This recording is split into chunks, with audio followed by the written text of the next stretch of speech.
I had met somebody, and my ex-husband and I, we were going to drive him up to Northern California and just basically drive back.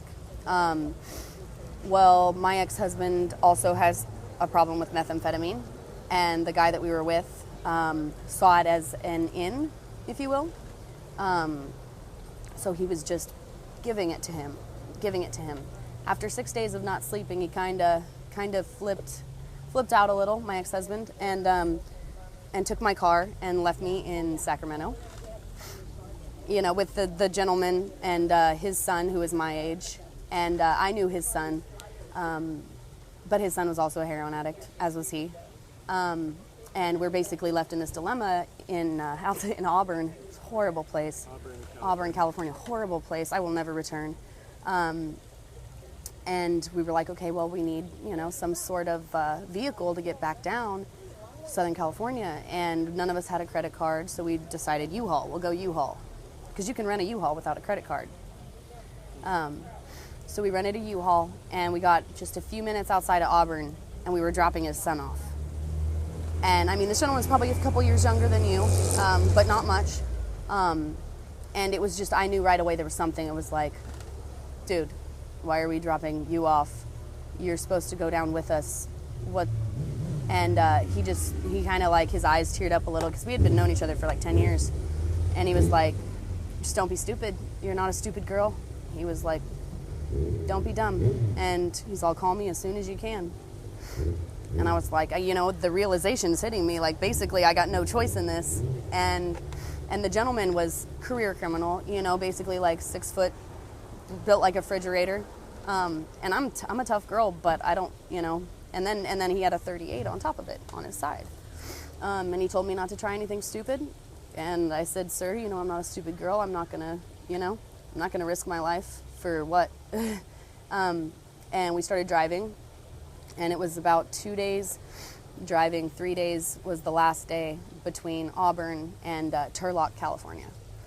And we get to Turlock, and they were just shitty little rinky-dink motels, the cheapest that he could get.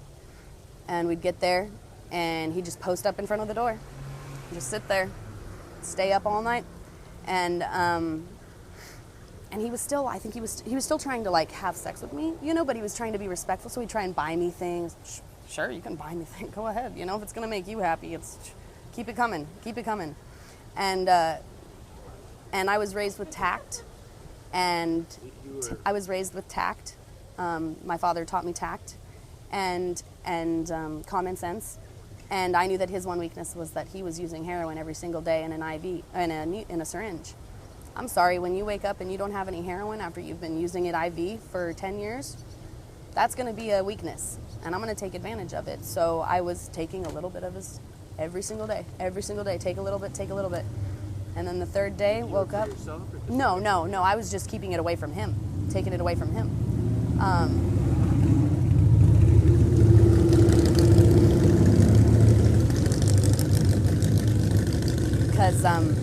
Because I knew that the only way that I would escape him without directing some sort of authorities, which I was raised in the hood, alerting some sort of authorities. I was raised in the hood. I grew up in the hood. And I can speak eloquently because I was educated by white people, but I know rules, and rules are you don't go that way.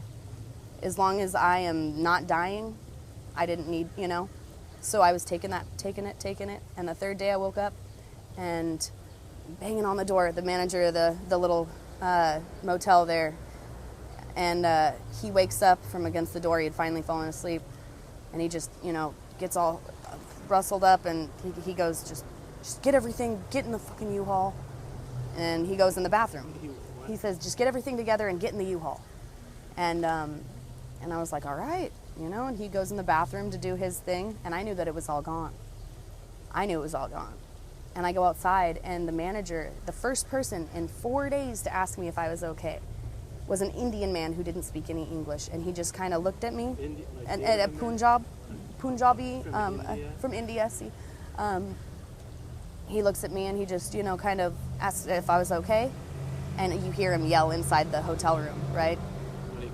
when he couldn't find it. And it was like this climactic building of tension, if you will.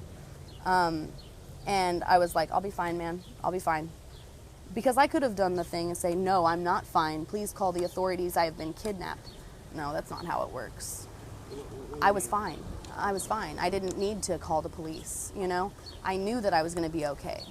And he comes out, gets in the U-Haul, and we're driving along, and he's just yelling and hollering and this and that, and we're sitting there. Did he say that you took it? No, he just thought he had done it all. He just thought he had done it all, because he knew that I didn't do it. Why would I need it? And I was just like, you know what?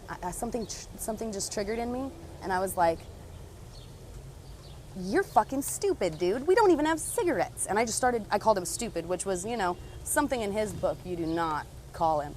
And he grabbed the back of my neck like he was going to hit my head into the dashboard.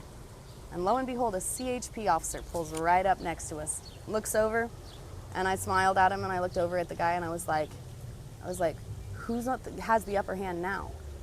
And I was like, do you want this? I know you're running from a lot of stuff, man. I was all, you gonna be civil or what? Because I still need to ride home. And he like kind of just smiled and played it off. You know, we pulled into an AM/PM, and it was the first time he left me alone in 4 days. I'm sorry, screw that, I'm out, you know? He starts walking towards the AM/PM, and then he stops. And it's like maybe 20 feet total. He stops, and I'm just sitting there like, please, just keep going. And he keeps going. And he went in the store. I grabbed my bags, and I just started mobbing through the parking lot. Not one person asked if I was all right. When you could tell there was some sort of distress, you know? Until I walked around the corner, and a Hispanic man that spoke no English asked me if I was all right. That's basically it. Wow, that's some story.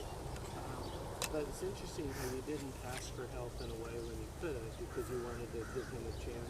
I wasn't trying to give him a chance necessarily. I just knew that there was a different way that it was supposed to play out. I went off of a gut hunch because at the end of the day, I needed that. I was in Turlock, California with no money in my pocket, had a little bottle of whiskey, which I'm sorry, I don't drink, not a drinker, but I know that people on the road drink. And if I needed money or cigarettes or something, you could trade. I'm all about barters. And then it ended up being a month of me getting lost, basically in this area. I ended up in Atascadero, and I lived in Atascadero for a month until I broke my leg. Is that a mental hospital? No, Atascadero. What is it? Atascadero, the place. No, there's near Morro Bay, Rio Grande. Yeah, I was like, aren't we close to there? Like, most people have heard of it. And I stayed there until I broke my leg. How'd you break your leg? Longboarding. Well, that's quite the story. Well, thank you very much. You're very welcome. Thank you, man. We'll put this on Everyone Has a Story. Cool. It's everyonehasastory.org. And it'll probably be there in a week or so. Cool. I need to write that down.